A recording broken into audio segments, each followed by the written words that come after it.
Now, democracynow.org, The War and Peace Report. I'm Amy Goodman with Juan Gonzalez. This week, the United States is facing what Politico calls a Category 5 economic storm, as analysts debate whether the U.S. economy is in a recession and how to respond. Today, the Federal Reserve's announcing another interest rate hike, which it says will help fight against inflation and bring down prices that are up by some 9% since last year as inflation reaches a 40-year high.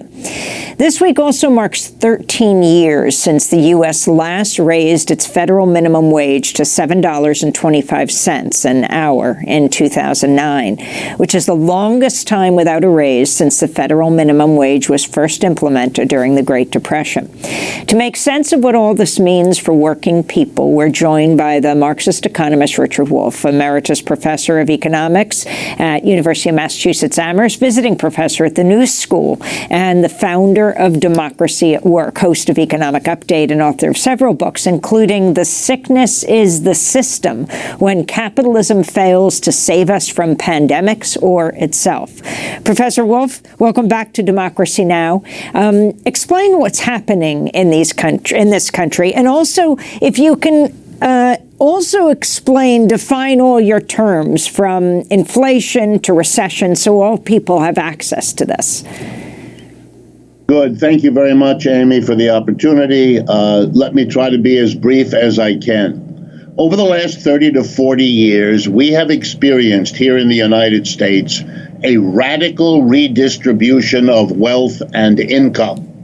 All manner of economists from all perspectives have done the research. It's all very well known. That has caused epoch-changing problems here in the United States that our political headlines are full of literally every day. But the last 4 years have been a cap on that process that really requires taking a deep breath.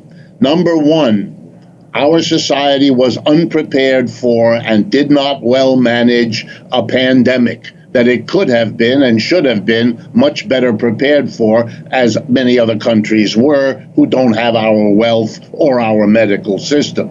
About the same time, we had an economic crash. Over half the labor force in this country lost their job for a few weeks or the entire time of 2020 and 2021. We've had viral catastrophes before. We've had economic crashes. We never had them at the same time. That was a body blow to a working class that, as I said, has been suffering for 30 to 40 years.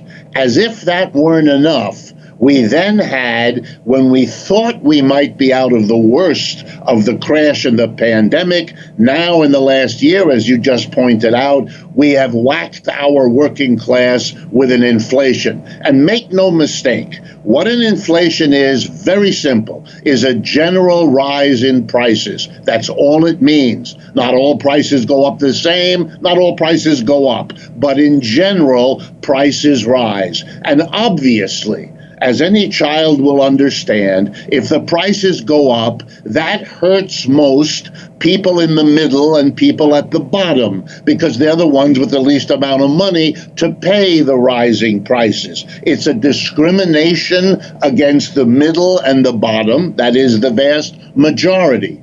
But perhaps what's not understood is who raises the prices. That little economics detail is so often lost. Employers, the class of employers in our society, that's who sets the prices. Employees are excluded from that activity. Employers in the United States are 1% of the population, if that. Those of us who have to take the prices they choose to raise, we are the 99%. And there's no democracy in allowing 1% of the people to set prices that 99% of the people are forced to pay for food, clothing, shelter, and all the rest. So damaging is this inflation, and so unfairly damaging, that the government is called upon, as often happens when the private capitalist system lurches into one extreme or another, the government is called in, please save the system. In our society, our central bank, which is what the Federal Reserve is, in other countries it's called the Bank of France or the Bank of England. Historical reasons we don't call it the Bank of the U.S., we call it the Federal Reserve. They come in and they are asked, please fix it. And then a kind of magic happens. The Federal Reserve can be honest, admit that its job, which by the way is written into its charter, price stability. That's a fancy phrase for saying, don't let prices go up too much. So clearly, when you have an inflation, the central bank, the Federal Reserve, has failed to maintain price stability. So what is it proposing to do? It's proposing to come in and raise interest rates. As you pointed out, later today, we will have the announcement of the latest raising of the interest rates. What's the idea here? The idea is to make everybody who owes money worse off. Basically, you're going to have to pay more in servicing your debt, in paying off your interest. Your monthly credit card bill will go up because if you carry a debit there because you've been using your card, they can charge you higher interest now. If you were thinking of buying a car, it's going to cost you more. If you were thinking of borrowing money, a mortgage, we call that, to own a home, it's going to cost you more. So the idea is by making everything more expensive that involves debts, and in our economy now, debt is everywhere, making it more expensive, masses of people, and who again? The middle and the bottom, who are the worst hit by this, they will have to cut back expenditures because they're having to pay more, for example, on their credit card every month, and that will hopefully dissuade the employers from further increases of prices because you have really whacked the mass of the consumers who can't afford it. Notice in each case that whatever the problem of the economy is, the employers are in the position to raise the prices, to cut the supplies, to do all the things they do, while the rest of us are forced to be passive and to pay for the entirety of this.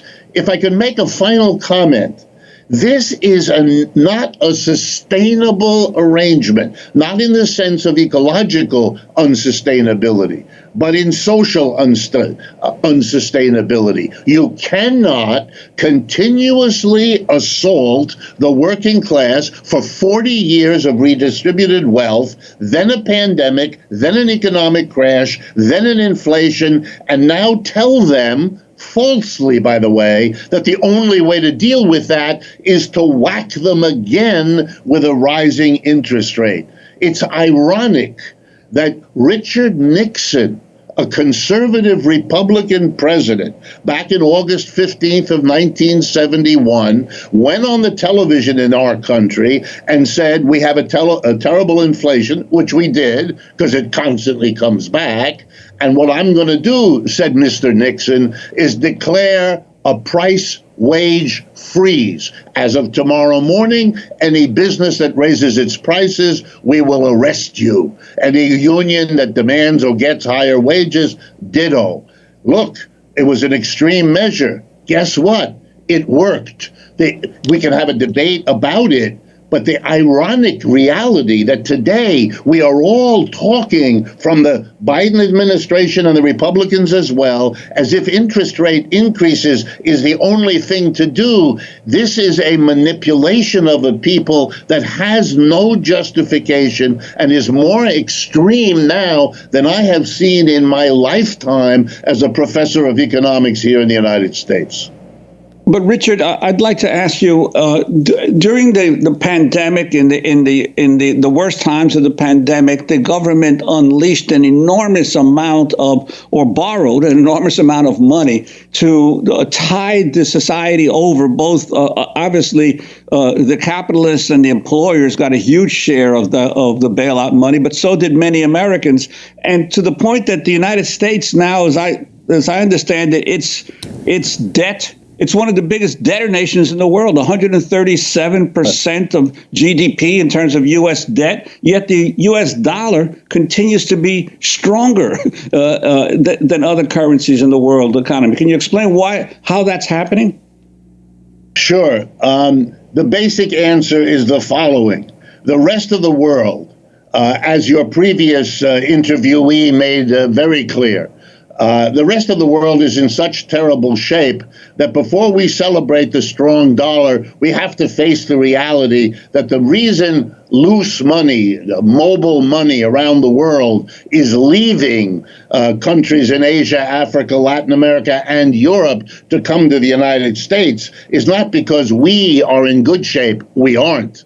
It's because they are in awful shape and they don't know what to do. And the United States for the last 75 years has been the safest place. And they look around the world and they say, okay, we better cash in our euros or our yen or whatever else they have, hold on to dollars. And remember, to buy a treasury security these days, which is what they do, is how they do that, is to agree to lose money. Because the inflation being 9%, the Treasury doesn't pay you 9% if you buy a Treasury security these days, which means you're putting money in the United States, you're buying a Treasury that may pay you 2, 3, 4, 5% if you're very lucky, but that will be less of an increase over the next year than the cost of everything that a dollar buys. So you're actually losing money by doing that. And it tells you how bad the global economy is now for everybody, that they would come to the United States. And last point, be very careful. This can change on a dime. And if problems arise here in the United States, which the way we have treated our working class guarantees, all we don't know is the forms that crisis will take. Will it be an extreme Republican administration? Will it be a further surge in the unionization drives and the strike drives that we're seeing mushrooming across the United States? But the minute that mobile money from around the world that has come in and strengthened the dollar gets a sense that the United States is spinning out of control, then that money will leave every bit as fast as it came here, and we'll be looking at a dollar dissolving on us, and we'll be talking about that. And in terms of the continued squeeze, as you've been saying for the past 40 years on the working class and the middle class, it seems that in many countries around the world, that's leading more and more toward fascist movements and right-wing movements than it is to strong left-wing or socialist movements. I'm wondering your sense of what the future holds. Well, I think what we're seeing in my own sense of, and I follow it quite closely. And we have about a minute and a half left, yeah. Particularly in Europe, is that you're seeing the fruits of the last 75 years. We've lived in a country that has been beset by the Cold War, that is lost in this notion of a great struggle between capitalism and socialism, in which you can't allow anything on the left to get very far without repression by the government or without unfair treatment in the media. So I'm not so surprised that as the situation unravels, the first instinct of people is to be responsive to the right, which has been able to function in the Western world much more freely than the left has. But I don't find that at all surprising. I think when the people of this country realize how few solutions the right wing has, look at what Mr. Trump didn't achieve in all the things he promised, then you'll see an appreciation that maybe we ought to try the left. The crucial question is whether the left will be courageous enough to say what's going on and to offer a real alternative. Well, Richard Wolff, I want to thank you so much for being with us, Professor Emeritus of Economics at the University of Massachusetts.